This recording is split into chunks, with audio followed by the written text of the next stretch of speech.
يوزع إفطاره عند أولاده، فكل ليلة كان يقضيها بمكان سلام الله عليه. تدرون ليش؟ خلي أقول لكم حكاية. تدرون ليش علي يوزع إفطاره كل ليلة بمكان؟ تدرون ليش؟ علي من راحت فاطمة بعد ما شعر بالاستقرار. كانت فاطمة لامة أمير المؤمنين، من راحت فاطمة خلص علي، انتهى علي، فكل ليلة يفطر ببيت. كيف يمضي العمر من دون الحبيب؟ أخبريني،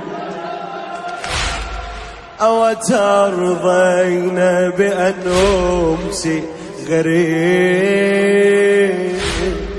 أخبريني، إيه يا شمسا توارت بالحجاب؟ كلميني.